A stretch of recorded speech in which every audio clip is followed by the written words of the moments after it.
All right, stats students, picking up where we left off, I showed you how to find the area or proportion using technology. This is using your TI-84 or something equivalent to that.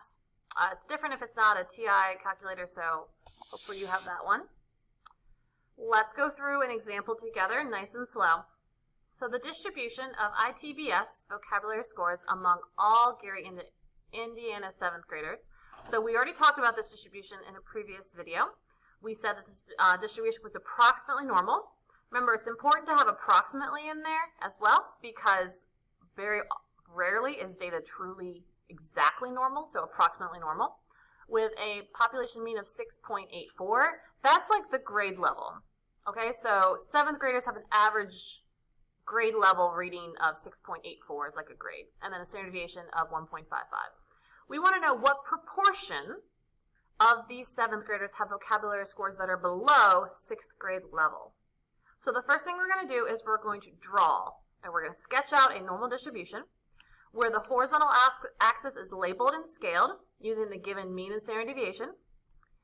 The boundary value that we're interested in this case 6, is clearly identified, and the area that we're interested in is shaded. So is it less than shading, greater than shading? So here's a good sketch. Okay, so take a moment and sketch this out. Notice how I have the mean in the middle, and then 1, 2, 3 standard deviations on either side. I estimated where 6 was, right here between these two values. And then since we want to know below 6th grade, that indicates we want to shade it to the left of that value. Again, notice how there's a label down here on the horizontal axis. If you need to pause this so you can sketch it out, please do so. The next step is we want to perform calculations. Now, you only have to do one of the following here. I'll show you how to do both, and you just need to choose which one you would like to do.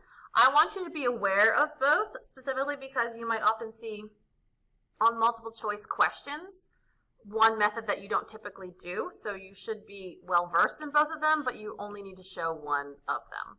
So this is where we do the math. So the first method here is to standardize each boundary value, which means find the z-score for the value they gave us. Okay? The value that we're testing is 6 minus the mean of 6.84 divided by the standard deviation of 1.5. That gives us a z-score of negative 0.54. You will always round z-scores to 2 decimal places, always. So make sure you're rounding correctly. After you find the z-score, you want to then sketch out a new standardized score, or a standardized curve, right? I know this is the standardized version because of the 0, 1, 2, 3, etc. down at the bottom. And now I put that z-score in the same spot. It's the same spot, basically, as where the 6 was. That's because they're equivalent in this case. So now that we have the area that we're interested in and it's standardized, I'm going to use Table A. That's that new table that you got. And we're going to figure out what's the area under that curve.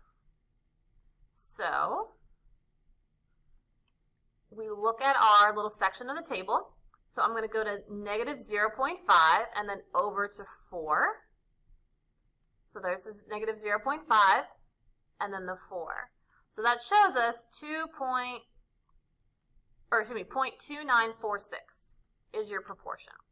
So this is how to do it using Table A. Now, if you wanted to use technology, here's what you would have done. In your calculator, you would have done the NormalCDF, right? You press second vars and choose the option for NormalCDF. Since negative 0.54 is my upper value, I would have to pick something really small, like negative 1,000 or negative 1,000,000 even for your lower bound. And then the z-score for your upper bound, and then 0 and 1 for the standard deviation for the standard normal curve. And you see you get approximately the same answer, so 0.29459 versus 0.2946. So this one just has more decimal places, and if you rounded it correctly, it would still give you the same answer.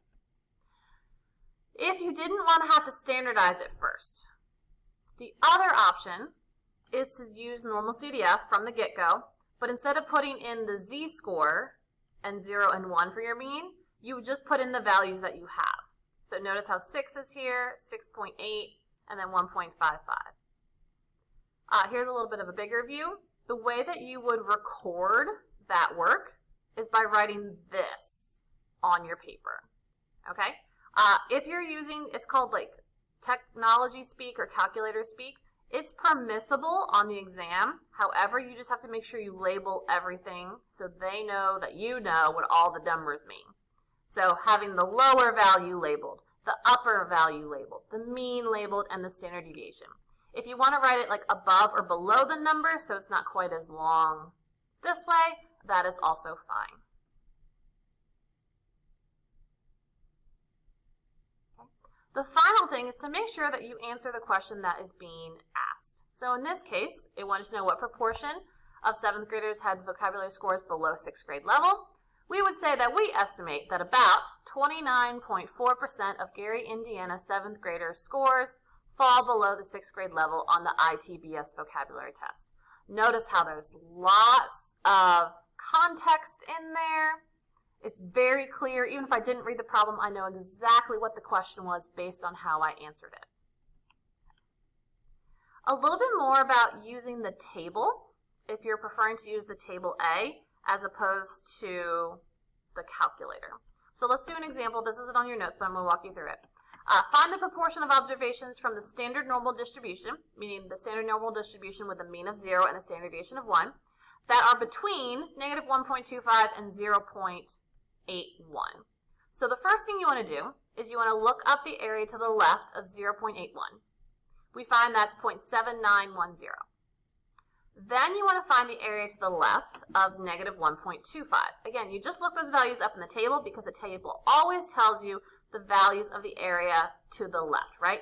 Area and proportion are synonymous here. What you're going to do at that point is you're going to subtract those two values, right? And that's going to give you the difference because it's just between negative 1.25 and positive 0.81. Okay. In the next video, we will see how you can use technology and table A if you're going backwards to find values from areas. So in the example with the 7th grade scores, we wanted to know what proportion were in a certain interval. Now we might say like, hey, this proportion exists. What interval does it exist in? And we'll do that in our next video.